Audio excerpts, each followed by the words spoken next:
I represent various real estate offices and brokers, and in that sense what I do is I'm able to consult with them. Usually they're never my client, their client is, because they'll call me, oh, I have this transaction and this is going on, what do I do, what should my client do? And so, I'll kind of talk them through it, and then typically their client's the one that calls and sets up the consultation. The other biggest part of our practice is the eviction. So property managers, I have so many now I can't count. I think we have like 10 property management companies that we represent that send us all their eviction files. And then the other side of the practice is really the practice part that I love is just regular real estate disputes. So I'm a civil litigator and I do specific performance, boundary line disputes, neighbor disputes, fraud, intentional misrepresentation, disclosure issues. I have a handful of those going on right now. So those are kind of the little areas in our practice. My understanding was today was kind of the do's and don'ts, and that kind of does cover some of the rent control, and at the end I have more focused. These are the types of issues that arise the most, that I see come through the office most. If a tenant doesn't pay rent at all or late, what can you do? So one of the things to keep in mind on late fees, it's a normal practice to charge late fees. I always say it's a problem until it's not a problem. There's case laws out there that say that that's punitive, because the way that late fees should be assessed is the reasonable value of the time and effort to deal with that delinquency. So if all you're doing is just tacking it on and you didn't do anything, whether, some people want to charge $250, some people want to charge $150. Most of the time you see $25, and I would say that that's the most reasonable one. But the thing to consider is you cannot ever add those to your eviction for non-payment of rent. A late fee is not rent. Now, yes, some leases call it rent, but most judges are going to say nope and throw it out. So make sure that whether it's you doing it with investment property or you have clients that are coming to you, do not add late fees, because that is one of the biggest things that the eviction attorneys on the tenant side love to challenge, and you'll automatically lose. So what if they don't pay rent? So that was kind of the late fees for being late. So with that, most of the eviction protections from the COVID moratoriums are over. The only thing that's left, and I think I talk about it at the end, is only for a very small pocket of people. But there are new laws that went in place for the city of Los Angeles, the entire city of Los Angeles. There was also changes in what's called the unincorporated cities in the county of Los Angeles. Okay, so this is a tricky thing, because I had a PDF that had like the cities that are listed out as unincorporated. I use a ZEMIS website that points you to which property is a city, but there was never really, I couldn't find a resource for unincorporated. You always learn from your mistakes. I've learned now that I have another resource, because when somebody says, oh, I have a property in Torrance, I want to terminate for owner occupancy. Okay, well, these are your relocation. Lo and behold, there's a part of Torrance that is unincorporated. So now you have to be very careful and never just think about it being in one particular city. I think Lomita is the same way. There's areas in Lomita, while Lomita is an incorporated city, there are areas of Lomita that are, and I think I knew that for Torrance for city, because the PO area of Torrance, I always knew that that's city of LA. But I never would have thought that there's unincorporated areas. So if you're dealing with properties, always double check. Don't just take it for granted by the address. One of the things that they changed both for the city of Los Angeles and for the incorporated cities is this basic threshold. What this is you cannot terminate for non-payment of rent until the amount of rent that is due equals this threshold. This is what we were talking about. So this is the threshold. So if you have a 2-bedroom home, you cannot evict until the amount of the rent due is $2,222. So if you have a really under market property, it may take a few months to get to where you are. Or if they're making partial payments. We have that going on right now where They did a rent increase. While they're paying the original rent, they're not paying the rent increase. Well, the rent increase is only a couple $100, so it's going to take a long time to build up to evict because they have to be in this threshold. And this threshold is going to change yearly. It's based on a fair market value, I think by HUD or some entity like that. So this is City of Los Angeles entirely, whether it's single family, and we'll talk about that in a minute, and all unincorporated cities in the county of Los Angeles. This will probably gloom and doom. I expect things like this to start happening. One of the big things that are happening is the city enacted a policy to provide attorneys at taxpayer dollars to tenants. The county is now pushing that. Yesterday, Solace and somebody else, the news alert came through that they've approved and it's pushing through, so the whole county of Los Angeles will provide lawyers for tenants. My senior associate Alice texted me today, and one of her friends, who's also an eviction attorney, is on the committee and is trying to set regulations to regulate the fees that can be earned. Because what happens is these tenant attorneys like to rack up the fees in order to extort landlords to just pay a dollar amount to go away. But if they are capped at an amount of fees that they can get, that limits them. So one of the things, this is kind of off track, is, when I first started and I was helping people with leases and there's a rent cap, it's a double-edged sword. Some leases have a rent cap, some say reasonable attorney's fees. And my thought initially was, you want reasonable attorney's fees because you want to be able to get back everything you spent. However, that's used against you by the tenant attorneys because then they know if they find a defect or find something, they can get full fees. If you cap it at something like $1,500, they don't aggressively push the case because even if they were to win, all they're going to get is $1,500. So, I changed my position after dealing with one or two of these crazy tenant attorneys, that yes, while the cap stinks for the landlord because there's no way to recoup it and evictions cost way more than $1,500, but it also keeps your tenant attorneys at bay. Not totally, but at least better than if you had reasonable attorney's fees. So my whole point with that is I expect that more and more areas, if not the state, will have some type of threshold like this. And the reason why is because you can evict for $300 and it'd be legal, but in these cities it's not. The other big thing that you have to make sure when you're handling evictions is understanding your locality and what you need to do when you do a notice of termination. For instance, the city of Los Angeles, the unincorporated cities of LA, Santa Monica, Culver City, and probably some other ones require you to send the notice to their housing authority within so many days. We got a new property management client, and a lot of times property management clients do their notices, serve them, wait for the period to end, and then say, hey, can you start this eviction? So we have to assume, now I'm never going to assume, that they're doing what they're supposed to do. We started 15 eviction cases. They never did the notice to the city. So we had to dismiss them all. So the city of LA requires you to turn it in 3 business days, and it doesn't matter what kind of notice of termination it is, 3 business days, so it's the same time as the amount of to pay, you have to give it to the city. And so that's just a few of the cities that I know off of the top of my head that have those requirements, but there may be more.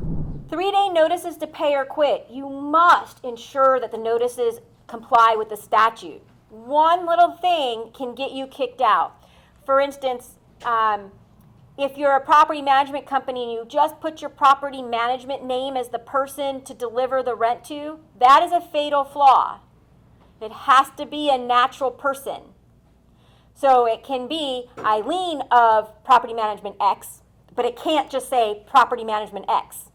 That's a fatal flaw. Not having a phone number is a fatal flaw.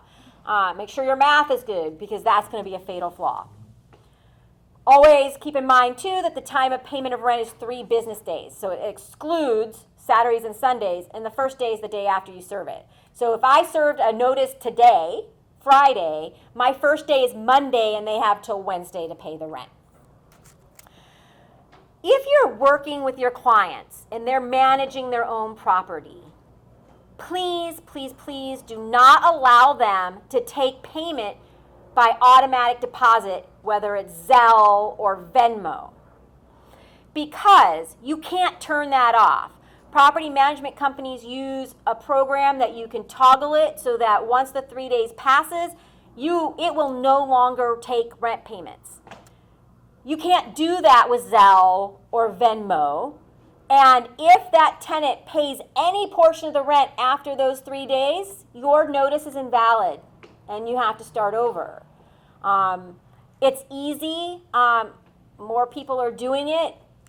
I recommend not to. So if you're consulting with somebody about leasing and how to pay rent, don't do it that way. I wouldn't also do wires because that's really hard to turn off too. There's an article, one of the first articles I wrote when I started writing a blog is what happens when you get that, can you return it? And most of the courts say that as soon as it's deposited, it's acceptance. A lot of times we tell our client just return it, but if it were to be challenged and we had a judge or a jury, that could be found as acceptance because it was deposited into your account. Where if you get a check, you can just return the check, right? You're not accepting it because you're not depositing it. So you're saying don't deposit the check into an account? Like, yeah, so if they pay the rent after that 3 days, you do not want, if they give you a check, you're going to write a note saying this is not accepted and give it back. Let's say the tenant goes into the bank and they're used to depositing the check into a bank account. That's essentially the same thing. Yeah, if that's another way to do it, if they have access to make those deposits. I would never give your tenants the right or the ability to automatically make deposits. So even if you put it on your 3-day notice stating where to pay and how to pay, but it doesn't matter. No, because they gonna do it. Tenants don't like to listen. Right. And that you could say to deliver it to my attorney and then they make a Zelle payment. I have one client that we've had to start over like 5 times because they keep making payments despite us telling you that. Now you can do a change of terms of tenancy to change the method, but they still have that knowledge and they have that access, and if they make it, what are you gonna do? The minute that they make even a partial payment, it changes everything? Yeah, so do not accept a partial payment. No, if you're not accepting it, if they're doing it on their own through those automated systems. Yeah, it doesn't matter because that's a partial payment. I just want to add one more thing, is that on Zelle there is a feature where you can reject the Zelle payment, by the way. Yeah, but is it deposited into the account before you reject it? I'm not really sure how Okay. that works. It's all electronic money. And I don't either. Yeah. Now, if it never shows up in your bank account, I'm going to be fairly good to argue that it wasn't accepted. If it's in limbo, but I don't know how that works because I'm never on really the side of Zelle that I can know that as soon as somebody Zells me money, the money's immediately transferred. As long as it's not in your account. Right. Then you can argue. Right, because it's the same as a check. Right. You're getting a check in your hand and you're going, nope, I don't want it. But I wouldn't say just do that. You want to have a note that says why it's being rejected. Because if you're in that 3-day window for them to pay, you have no obligation whatsoever to accept a partial payment. They have to pay the full amount due. So you would reject any partial payment. Because you accept that partial payment, now your notice doesn't have the right number for how much the rent is due, and then you'd have to do a new notice for the new dollar amount. After the 3 days expires, you certainly have no obligation to accept rent. Now you can, if you want to avoid eviction and all you wanted was your rent payment, that's absolutely fine. That's what a lot of people do. Or you can turn it over to an attorney to start the eviction process. Okay, so the other biggest area that we get is tenants damaging the property. We got a lot of these during COVID, and this is what we were able to prosecute a lot of because you couldn't prosecute for non-payment of rent. So, well, they're doing this and they're doing that and they're doing this. The things I've seen are crazy. So there's several options. One, if the property damage is discovered, obviously at the end of the lease term, it's not something you can terminate a tenancy for, But that's what your security deposit's for. So you would deduct that damage. So within the 21 days of them moving out, you would have had to have the damage assessed, know how much it is, and give them a full itemization with the receipts of all of the costs of the damages. Now, sometimes the damage is more than the security deposit. So how it looks is security deposit, deduct, deduct, deduct. You owe $20,000, and then you send them that to pay this within so many days. They don't pay it, and depending on the dollar amount, you would then take it to small claims if it's under 10, or regular court if it's more. So that is at the end of the lease term. Now, if it's during the lease term and the damage is significant, it can be deemed a breach of the lease and you can resort to termination. But there's cases out there that say damage has to be something that's going to affect the fair market value. I've never really had a judge say some of the damage that we have. So if they're out there, like I think we did one termination where, they were, I guess in the sense of nuisance or damage, they were pouring gasoline all over the driveway and the concrete, and then were, trashing the garage door and doing things. If there's enough of those, while they may not be significant to affect the value, they're something that is a breach of their lease, because most of the time the leases, depending on what you use, are going to have provisions in it that says that you have to maintain it in a clean, sanitary, etc. way. There's probably rules and regulations attached that you can't do certain things, and if that is the case, then that's deemed a lease violation. In that instance, you're going to do a 3-day notice to pay or quit. 3-day cure or quit. And it does have to be very specific. It has to, especially if you're in the city, if you're going to have a property in the city, it has to give dates, the witness, and a very clear description of what is happening. Now, if it's something that's repeated, I like to do from, repeated, continually occurring, or whatever it is, if it's something that's repeated, being done every day. We did one that they were stealing stuff from the neighbors. I had 7 neighbors that did declarations, and they were major tweakers, and they piled up stuff in the common area. So ongoing hoarding in the common area, bringing rats and things to the property. And more cities are requiring this very specific. So you're going to say what the lease violations are very specifically and what they are to do to cure it. Remove it, clean it, fix it, whatever.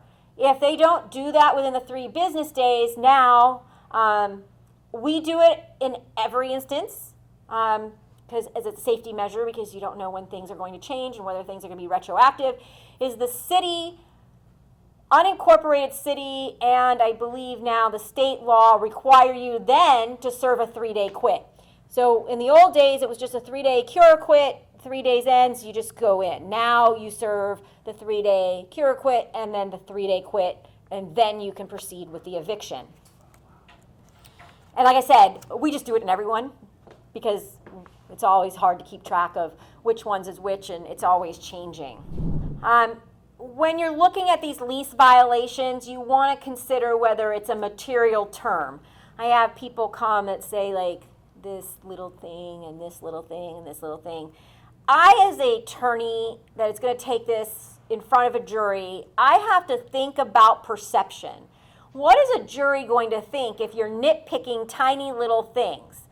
That you're just trying to find a way to get them out, and that these aren't really material breach terms. Then again, you have to decide whether it's curable. There are certain breaches that are not curable. Illegal sublet under the code is not, while we still do it as a notice to cure or quit, a nuisance. We still do it as a cure or quit, but most of the time the nuisance is so much that they're never going to cure it, like the hoarding. That's a nuisance. If it bothers the enjoyment of the surrounding neighborhood, surrounding residents, then that is a material breach that doesn't deserve a cure. But Alice likes to belts and suspenders and always does the 3-day to cure or quit, and then we move forward. I'm not a big fan of doing 3-day notices to cure for illegal occupants when they're roommates or illegal unauthorized pets. It's really easy to cure. 3 days passes, they're not there anymore. Right. Next week, they're back.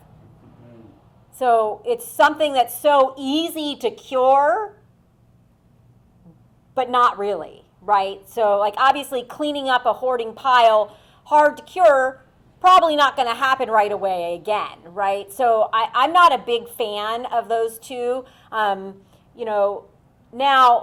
the difference would be, so some of the weirder ones that we get, we work with a lot of fiduciaries in estates. Somebody passes away, or they inherit a property where their parent passed away and there's an adult child, a caregiver, a boyfriend, a girlfriend. That's something called an at-will tenancy. While the word tenancy is there, that they're not tenants. They're an invited guest of the tenant or the owner, because we see it too when the house is owned and the caregiver is still there or the girlfriend's still there. That terminates automatically 30 days after notice of the death. Now, of course, they're going to know they're dead, right? But we do a 30-day notice of death of tenant or owner, termination of at-will tenancy. So that's the only instance where that's an unauthorized, the sublease. Now, if that person's gone, and we've had that where the person's gone and collecting rent from somebody else, not paying the rent, we obviously proceed on both because it's an illegal subtenant. And you don't really have to do a cure on that one. A lot of times we see these after a 3-day notice filed. They like to claim that they make all these habitability claims. So you have to understand, as a landlord, you're obligated to maintain the unit in a habitable condition, exercise a duty of care to prevent personal injury or property damage to tenants. I haven't seen where it is yet, and I don't know where it's going to apply to because I just haven't looked into it. I think it may just be the city. They're going to have to put air conditioning units in. So what does that mean? Like right now, an air condition isn't something that's going to be habitable, not habitable. Obviously, heat is. Heat is one of the things in the statute, plumbing, water, that kind of thing. But now, if they, and I apologize, I just don't know because it just was something that came through, is whether it's really enacted and when it's effective, is that owners or landlords are going to have to put air conditioning units in. So then if the air conditioner breaks, that can be, if it's not addressed, a habitable claim. You want to make sure, whether it's you or your clients, that they have procedures for tenant repair complaint requests. We get claims from a defense of habitability. And it's more in not the property management side, but the single owners, the mom and pops. Well, do they know where to put in a complaint? Oh, I don't know. Do you have anything in your lease that says where to give notice of complaints? No. So if somebody's living with something, now obviously people text message and it's common sense that they're just going to reach out to the landlord. But in the technical sense, if you don't have something written that says complaints should be submitted, like if it's a property management, complaints get submitted through this portal at this address, I would really put in anything that they should be somehow communicated in writing. I hate text messages. I hate direct messages. It's really bad evidence. I prefer emails because you can get a clean thread PDF. Because again, I'm a litigator. I have to think of how I'm going to get things into evidence. If you have text messages, unless you go to your carrier and get a clean thread of them, you have the issue of you have screenshots of text messages that I'm trying to piece together, and there's no way to authenticate them. So you want to have a procedure where there is a clear way for your tenants to make complaints. Make sure your leases have house rules or an addendum that lays out how they're to submit. That's kind of what I said. And document the complaint. Make sure that you're keeping a log of the complaint and act immediately to try to remedy the issue. I went and spoke in Playa Vista last night, and somebody came to me and was like, the air conditioner is out.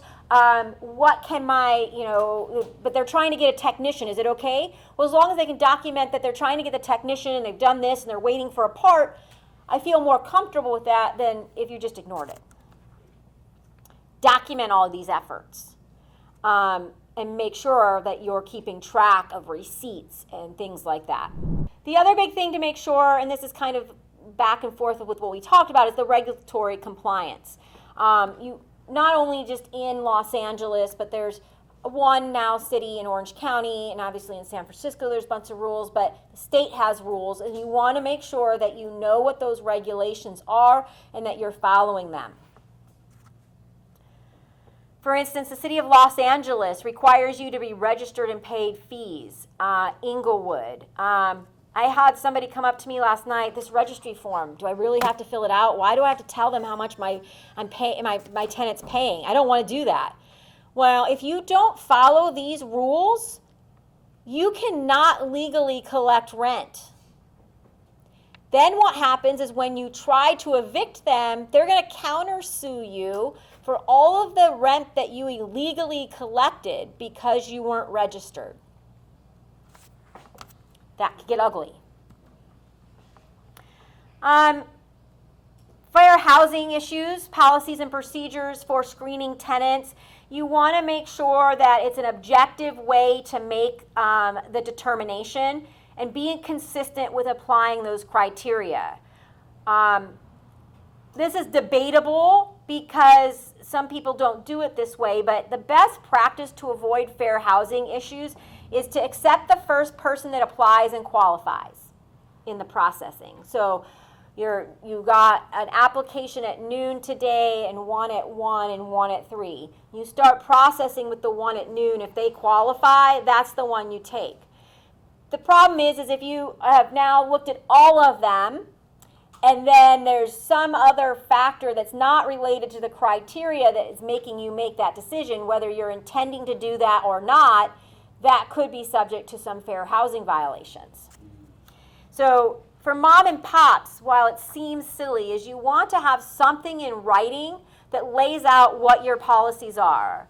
Credit score of 800, 3 months income to pay the rent. Whatever it is, so that you have a writing, because I've had to deal with fair housing complaints, and the things that they ask for is for your written policies and procedures on how you handle these applications. And so as long as you have that as a mom and pop, because I get little old ladies that, oh, this guy has tats and I don't think I want him. Well, you can't make the decision based on that. If he meets all the other qualifications, you have to really accept them, because I'm going to guess that she's going to be a really good witness and she's going to tell the truth. And why'd you make that decision? Well, he was all tatted up. I'm serious, I get these, So you just have to be really careful with what you're doing and processing these. Management companies, I don't worry so much because they usually have the policies and procedures.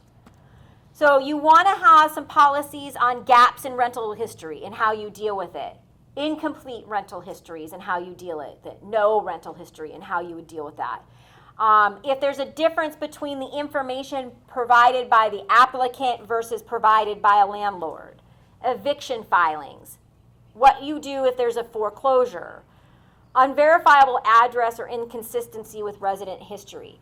Those are kind of the common things that you should have policies, because those are weird and may not come up. So if you have a written policy on those, at least you can counter those.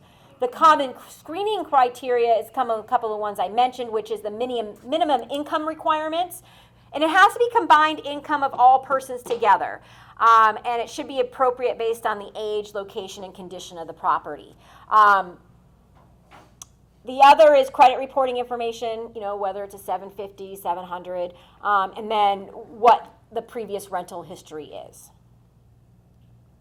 I have a question. Yeah. So let's say the tenant is meeting all the criteria of credit score, 2.5 times of the rent and things like that, but his credit report has collections on it.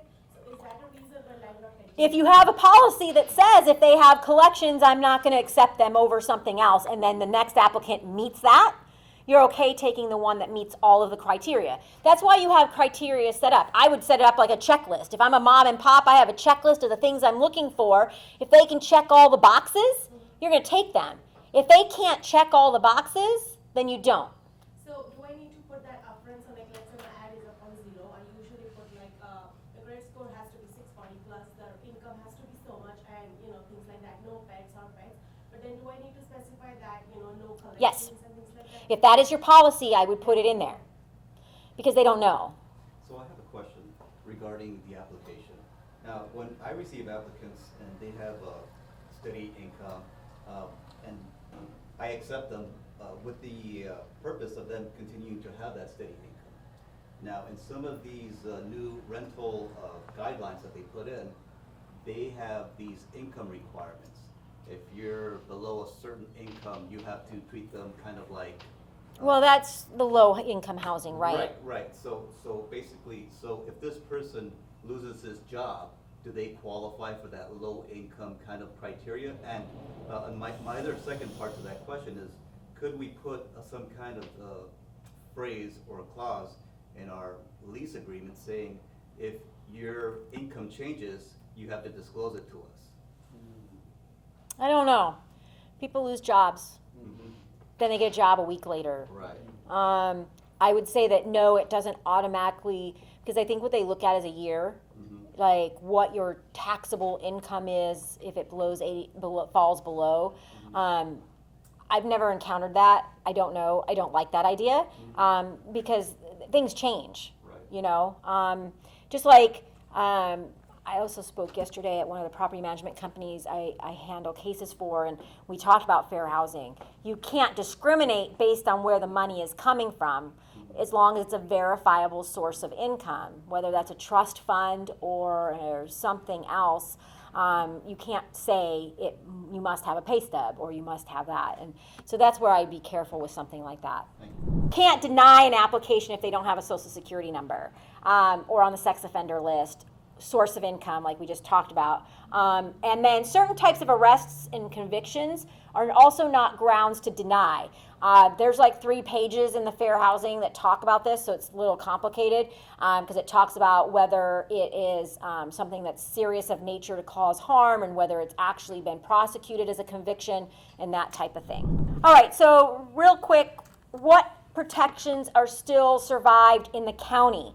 For residential tenants and mobile home space, the only thing that has survived is starting April 1st, it's a 30-day notice to pay or quit if the rent was not paid and accrued between July 1st and March 31st.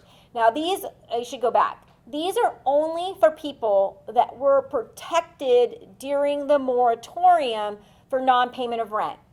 I'll tell you, at least 80% of people were not protected because the qualifications to be protected were changed and modified, that they had to meet certain criteria. We had one that was a city of LA. It was a Venice property, Christmas time, jury trial. We had all 12 votes of the jury that he didn't prove his burden, that he had suffered a financial distress, because they have to prove. So keeping that in mind, I ask a lot of questions. It depends. Were they paying the rent? Then you don't have to do it. So they're protected. If they were protected during that time period, they're protected against evictions for no fault, if you can do that in a certain city. Anti-harassment and retaliation, that's going to go forever. And that's never going to go away, and it's silly because you should just have that anyway. And then also that 30-day notice. So starting April 1st, if they didn't pay the rent, it would be a 30-day notice instead of a 3-day notice. And that happened in one of my cases. We did a 3-day notice. My property management company did a 3-day notice to pay or quit. We started the eviction, and they came back saying I suffered a financial hardship. They knew about it, called the client. Oh, yeah, we knew about it. Okay, dismiss and go do a 30-day notice. So that's really kind of what remains. Unauthorized occupants or pets due to COVID, if they began residing in the unit between March 1st, 2020 and January 2023. So if the people had extra pets there before COVID, had people living there before COVID, you can't use this. And then if you have that, you have to give a written 30-day notice prior to filing for the eviction. We kind of touched on these. The City of LA's new ordinance, effective 1/27. There is a 2-page LAHD notice that needed to be given to all new tenants starting 1/27 or all renewing tenants. So you have, and again, they're nice and vague because they don't want to make things clear. So you have a year lease that ends and turns to a month-to-month. I'm going to consider that a renewing tenant. You give them this notice. This also needs to be posted in a conspicuous place on the property, just like if it was a rent stabilization ordinance property where you're posting it.